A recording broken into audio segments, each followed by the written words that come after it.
Question यहाँ आपको दे रखा है गिवन एक फंक्शन है एफ ऑफ एक्स, इसको क्या बोलते हैं एफ ऑफ एक्स। जैसे आप इन्हीं को 10th क्लास में पढ़ते थे, कुछ इस टाइप का लिखा था y is equal to 2x minus 5। जब आप x की वैल्यू रखते थे तो y की वैल्यू आ जाती थी। तो बस जो आपका जो एफ ऑफ एक्स है ना, जो ये है, इसको आप y ही समझें, उसी तरह से ट्रीट करें जो आपको आता था, सिर्फ वही काम है।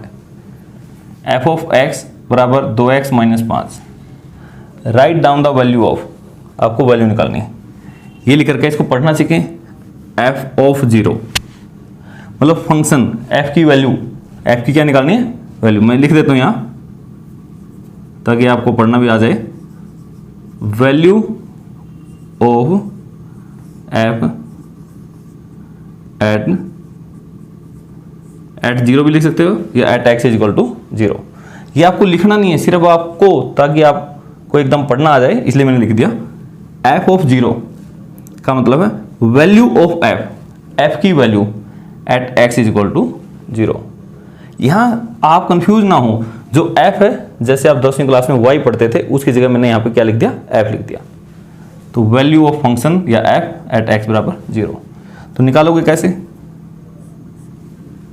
जो आपका ये है इसके अंदर x की वैल्यू क्या रख दो 0, क्योंकि जो ये होता है ये किसकी वैल्यू होती है x की, मैंने यहां लिख दिया। ये सारा का सारा मैंने क्लियर करने के लिए लिखा है। तो इस फंक्शन में जहां जहां भी x है उसकी जगह क्या रख दो 0। तो क्या बन जाएगा 2 इंटू 0 माइनस 5। अरे x की जगह 0 रख दिया, तो 2 गुणा 0 0 0 माइनस 5 कितना हो गया -5। ये आपकी वैल्यू आ गई।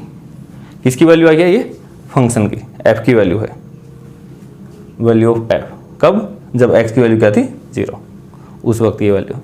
ऐसे ही ये f ऑफ 7 मतलब आपको वैल्यू निकालनी किसकी, f की, फंक्शन की वैल्यू। कब, जब x की जगह क्या रखना है 7, तो उसमें x की जगह 7 रख दो, 2 7, तो बीच में मल्टीप्लाई का निशान आएगा, 2 गुणा x है ना, तो 2 इंटू 7 माइनस 5।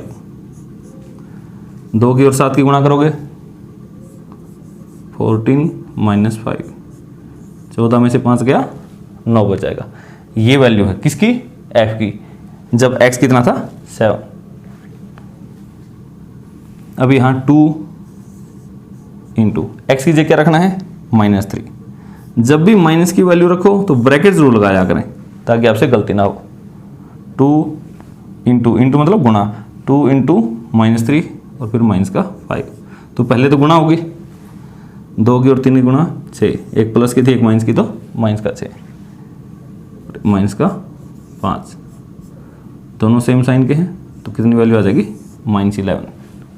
तो ये किसकी वैल्यू है -11, f की। कब, जब x कितना था -3। तो ऐसे निकल जाएगा। यहाँ आपको एक t फंक्शन दे रखा है।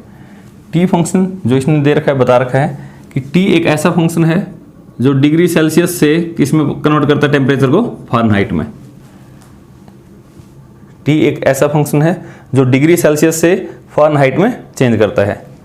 यह आपने 10th या 9th क्लास में साइंस में फार्मूला पढ़ा होगा। यहाँ तो हमारे लिए ये दिया मिलेगा, यहाँ आपको कुछ नहीं याद करना। t टेम्परेचर जब डिग्री सेल्सियस में दे रखा है, तो इसमें आप जैसे ही डिग्री सेल्सियस में रखोगे जो आंसर आएगा वो किस में आएगा, फारेनहाइट में। ये तो आपकी साइंस की टर्म थी। मैथ के लिए तो सिर्फ इतना काम है, जैसे इसने दिया कि t फंक्शन, t की वैल्यू किस पे निकालो 0 पे, तो इसका मतलब है वैल्यू ऑफ किसकी निकालनी है, t की, जब c कितना है 0, क्योंकि यहाँ पे c था, तो ये किसका काम करेगा, c का। तो जहाँ भी c है उसकी जगह क्या रख दो 0। 9 इंटू 0 डिवाइड बाई 5 प्लस 32। अब 9 की और 0 की गुणा करोगे तो 0, 0/5 0, 0 जमा 32, तो सिर्फ 32 ही आ जाएगा। 0 रखने से ये तो सारा का सारा क्या हो गया 0, तो ये 32। अब ये कहता है 28 पे वैल्यू निकालो। इसका मतलब क्या था कि जब डिग्री सेल्सियस में 0 है तो फारेनहाइट में उसका आंसर कितना आएगा, 32 आएगा। अब ऐसे ही अगर ये किसकी वैल्यु है, c की, डिग्री सेल्सियस में c मतलब 28 रखें तो क्या आएगा 9 गुणा 28 बटे 5 जमा 32, एलसीएम ले लो, 5 आ गया। अब ऊपर गुणा करो,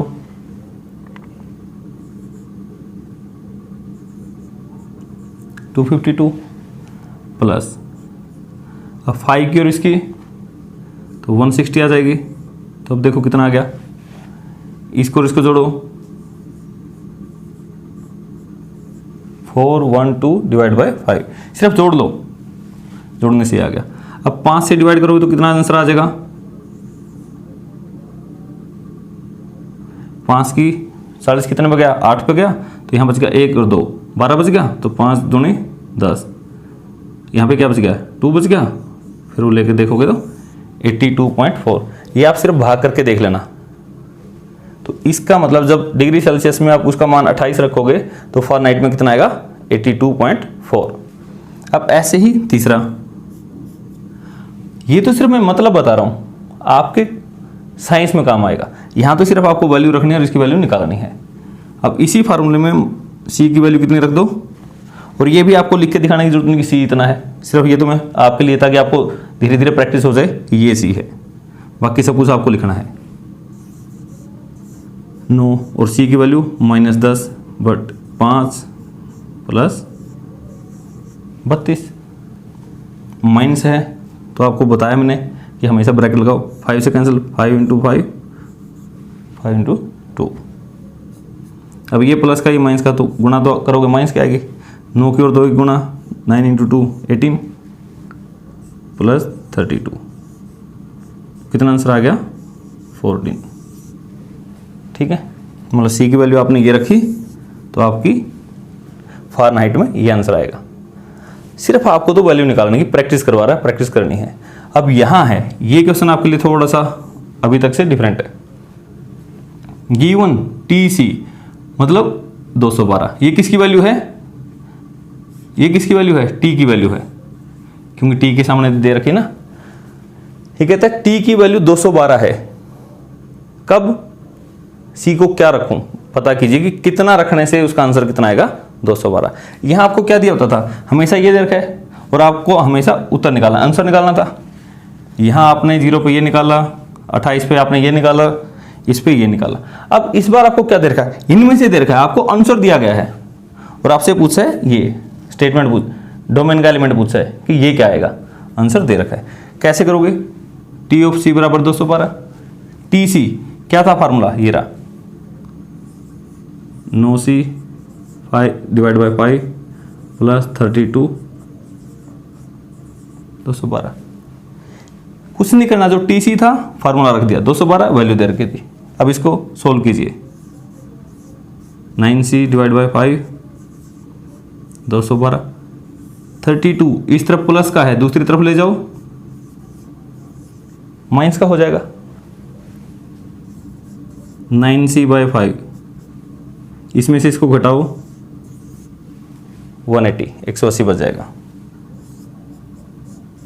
C कितना गया, 180, यहाँ तो C की वैल्यू निकालनी है, यहाँ 9/5 है, दूसरी तरफ जाएगा क्या होगा, ये पलट जाएगा 5/9, 9 × 9, 9 दूनी 18, 0। C की वैल्यू देखो कितनी है, 20 × 5 100, तो ये किसकी वैल्यू आ गई, C की। इसका मतलब इसमें अगर C की वैल्यू आप 100 रखोगे, रख के देख लेना, तो आपका आंसर क्या आएगा, 212।